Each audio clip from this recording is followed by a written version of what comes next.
वक्रतुण्डं महाकाय सूर्यकोटिसम्प्रभ निर्विघ्नं कुरु मे देव सर्वकार्येषु सर्वदा। मंगलम भगवान विष्णु मंगलम गरुड़ध्वज मंगलम पुंडरीकाक्ष मंगलाय तनो हरि। अच्युतं केशवं राम नारायणं कृष्ण दामोदरं वासुदेवं हरि। श्रीधरं माधवं गोपिका वल्लभं जानकी नायकं रामचंद्रं भजेहम। देखिए, हम आप लोगों को कथा सुना रहे हैं, शिव से ही जुड़ी कथा है। आप लोग ध्यानपूर्वक सुनिए। अगर अच्छा लगे तो उसको लाइक भी करिए, सब्सक्राइब भी करिए, दूसरों को भेजिए, पुण्य की भागी बनिए। कथा भेजने से, सुनने से, सुनाने से पुण्य मिलता है। अब देखिए, हम आपको कथा सुनाने जा रहे हैं। कथा बहुत सुंदर है, हो सके तो उस पर हर हर महादेव लिखना। अब देखिए कि भगवान शंकर जी पार्वती जी जब बैठे रहते हैं तो एक दिन पार्वती माता जब बैठी थी कैलाश पर, अब भोलेनाथ ने कहीं चले गए तो पार्वती माता बैठ के वहाँ लक्ष्मी माता भी आ गई। लक्ष्मी माता कहीं बहना तुम अकेली क्यों बैठी हो, भोलेनाथ कहाँ हैं? तो कहें भोलेनाथ इस समय कहीं घूमने गए हैं या समाधि में गए हैं। तो कहें अच्छा ठीक है। तो लक्ष्मी माता पार्वती को अपने साथ लेके गई। अब देखिए, जब देवता देवी में इतना बड़ा विद्रोह है तो मामूली इंसान करे तो उसमें कोई शक नहीं है। अब ले गई पार्वती जी को, कहें देखो लक्ष्मी पार्वती, हमारा कितना सुंदर महल है, हम हीरे के हार पहनते हैं, हीरे का जड़ी घर है, मकान है, देखिए हीरे की खिड़की है, हम सरहो श्रृंगार करके बैठे रहते हैं, और तुम तो रुद्राज की माला पहनी रहती हो, गले में इसी तरह रहती, तुम्हारे पति बागंबर बैठे रहते हैं। तो पार्वती माता कुछ बोली नहीं, लेकिन वो जो अपना कुल दिखाने वैभव लगी, देखते देखते पार्वती माता कहें बहना हम जा रहे हैं अपने कैलाश पर आ गई। अब आके मुँह उदास होके बैठ गई। अब शंकर जी का इंतज़ार कर रही थी। शंकर जी आए तो कहें कि भोलेनाथ ये बताइए कि क्या हमको सुंदर घर, हीरे का घर नहीं हो सकता है? उनका तो घर बहुत सुंदर है, लक्ष्मी जी का 24 घंटा श्रृंगार करके सोना चांदी हीरा मोती पहनी रहती हैं, हम इसी तरह रहते हैं, रुद्राक्ष के माला पहन के फूल लगाए। कहें पार्वती तुम्हारा करोड़ों का है, तुम समझती नहीं इसका कीमत क्या है।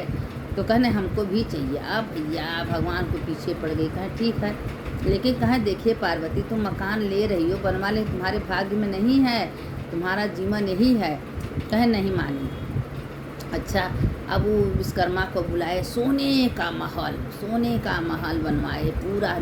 और कहें किसी को बुलाई तो लक्ष्मी जी को ज़रूर बुलाई दिखाने के लिए। पार्वती को कोई ज़रूरत नहीं थी, लेकिन लक्ष्मी माता को बुलाने के लिए। अब लक्ष्मी माता विष्णु भगवान गरुड़ पर आए, लक्ष्मी जी को ले गई, अपना घर कुछ दिखाई, देखो मेरा घर, देखो मेरा ये सब बहुत सुंदर वैभव है। अब लक्ष्मी माता के अंदर तो चिड़ जलन हो रहा था कि हमसे बढ़ के इसका हो गया। अरे देवियों में भी देखिए जलन चिड़ की भावना होती है, जो कि आम इंसान करे तो उसको तो लोग कहते हैं कि नहीं, उसका देखते उसका चिढ़ते हैं। अब उसी में देखिए उसके बाद कहें कि किसी को बुलाए, गृह प्रवेश में सबको बुलाइए, सबको बुलाए गए, सब आए। अब बहुत खुश पार्वती माता थी। उसी समय हुआ ना कि जब हवन हुआ तो जो लंकेश्वर थे उनके पिता आए, तो कहें दक्षिणा में भोलेनाथ कहें जो मांगोगे हम देंगे। कहें जो मांगेंगे देंगे। वो महालय मांग लिए, उनको श्राप दे दिए कि हम एक दिन महाकाल में रह पाए, तुम ले ली। तो भोलेनाथ कहें देखो पार्वती, हम लोग जहाँ हैं वही अच्छा है, तुम महल लेके क्या करोगे, तुमको क्या कमी है, कौन सुख की कमी है? तुमको न मालूम हो तो रुद्राक्ष और भस्म तुम ले जाओ और कुबेर के पास चली जाओ, उसका कीमत तुमको समझ में आ जाएगा। जब रुद्राक्ष का माला या भस्म ले गई तो पूरा कुबेर का खजाना खाली हो गया। कहें ये तो हीरे मोती से बढ़ के है।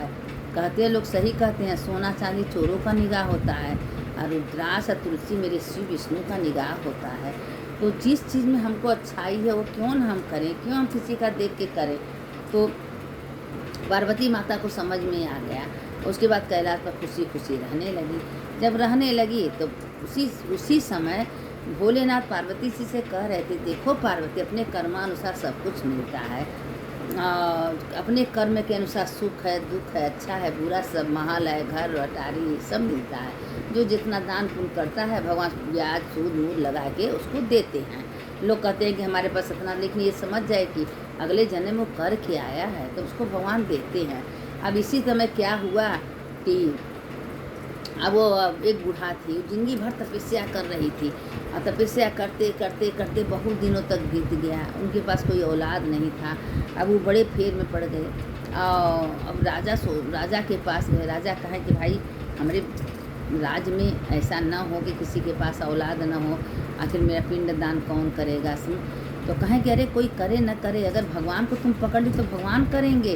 तो वो अपन शालिग्राम रखी थी, शालिग्राम को नहवाना धोवाना, जल लेना, छिड़कना और शालिग्राम की इतना मतलब सेवा करना, पूजा करना शालिग्राम के घर में रखने से। अब शालिग्राम तो साक्षात विष्णु भगवान हैं। तो जो माता जी हैं शालिग्राम को करते करते उनका शरीर अस्वस्थ हुआ, तो ले जाके मंदिर में रख दी। जब मंदिर में रख दी तो मंदिर में देखे तो सोने चांदी हीरा मोती का कटोरिया बर्तन मंदिर मूर्ति। अब वो चोर का निगाह था कि हम मंदिर में जाएंगे और सब चुरा लेंगे।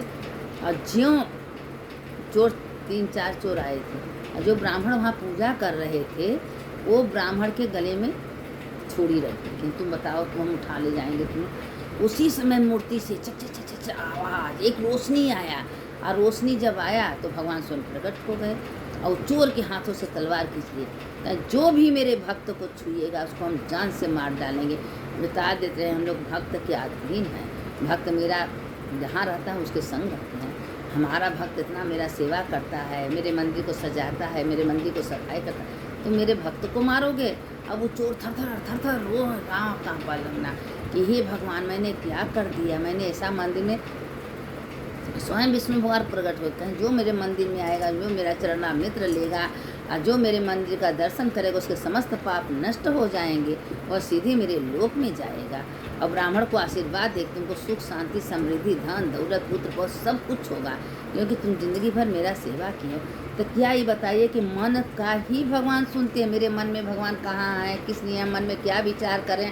कभी किसी का देखिए, किसी को गाली देंगे आपको गाली मिलेगी, किसी का बुराई करेंगे आपको बुराई मिलेगी, किसी को भगवान राम राम कहेंगे राम राम मिलेगा।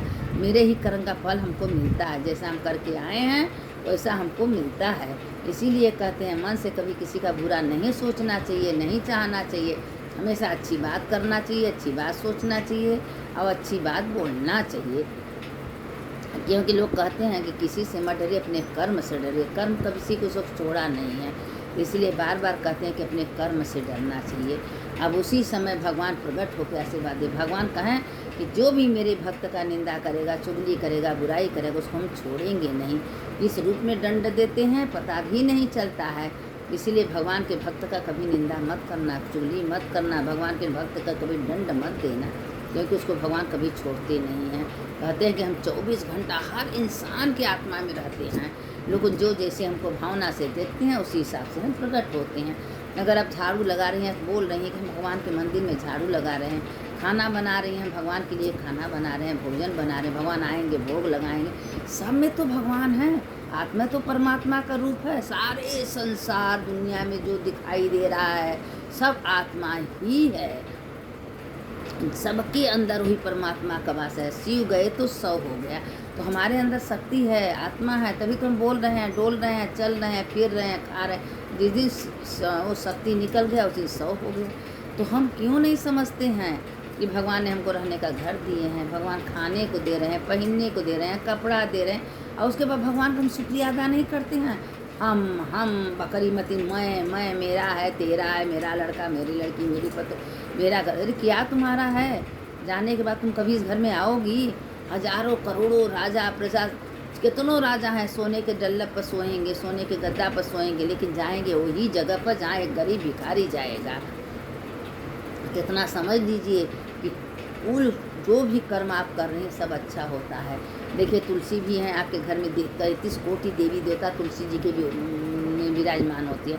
मूले ब्रह्मा तने विष्णु शाखा नाम महेश्वर पात पात देवा नाम विष्णु लघु में। ये सब क्या है? एक एक पत्ता में भगवान का वास होता है।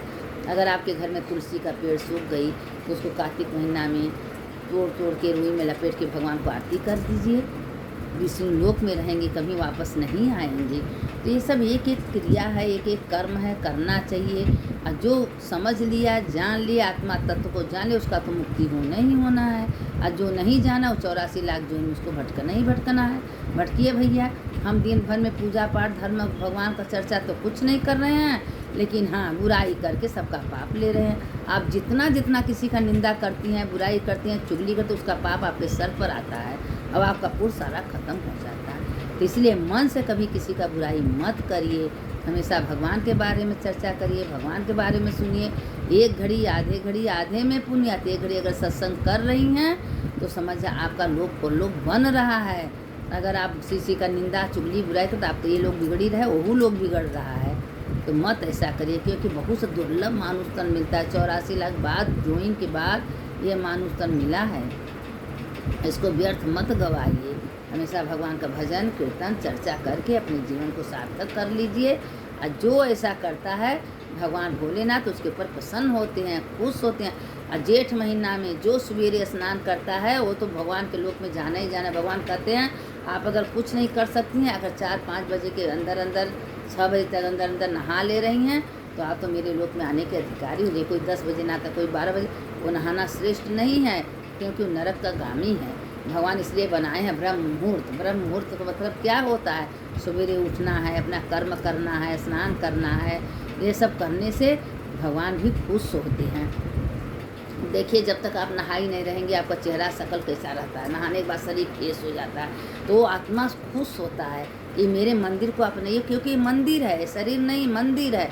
मंदिर में भगवान विराजमान है, तो ये मंदिर को सवेरे सवेरे स्नान कराइए, इसको श्रृंगार कर दीजिए, इसको नया नया साफ शुद्ध साफ कपड़ा पहना दे, तो भगवान खुश होते हैं। वाह क्या मेरे मंदिर का सेवा की है, मंदिर का सेवा हो गया, मंदिर का सफाई हो गया। देखिए मंदिर है, भगवान ने मंदिर बना के भेजे हैं, इसमें स्वयं जीवात्मा विराजमान है। और आत्मा गया तो मंदिर टूट फूट जाती है, सौ हो जाती है। ये पंच महाभूत में मट्टी मिल जाती है, क्योंकि मट्टी में मट्टी मिल जाता है। इसीलिए बार बार आप लोगों से कहते हैं कि अच्छे कर्म करिए, अच्छे कर्म करके ये लोग परलोक बना लीजिए। ऐसा मत करिए कि जीते जी हमको नरक में जाना हो। कथा जो एक घड़ी सुनता है उसका कल्याण तो सुनने वाले की जय, सुनाने वाले की जय। आप लोग सुनिए, दूसरों को भेजिए, दूसरों को सुनाइए। अच्युतम केशवम राम नारायणम कृष्ण दामोदरम वासुदेवम हरिम श्रीधरम माधवम गोपिका वल्लभम जानकी नायकम रामचंद्रम भजेयम। सुनने वाले की जय, सुनाने वाले की जय, दोनों की जय हो।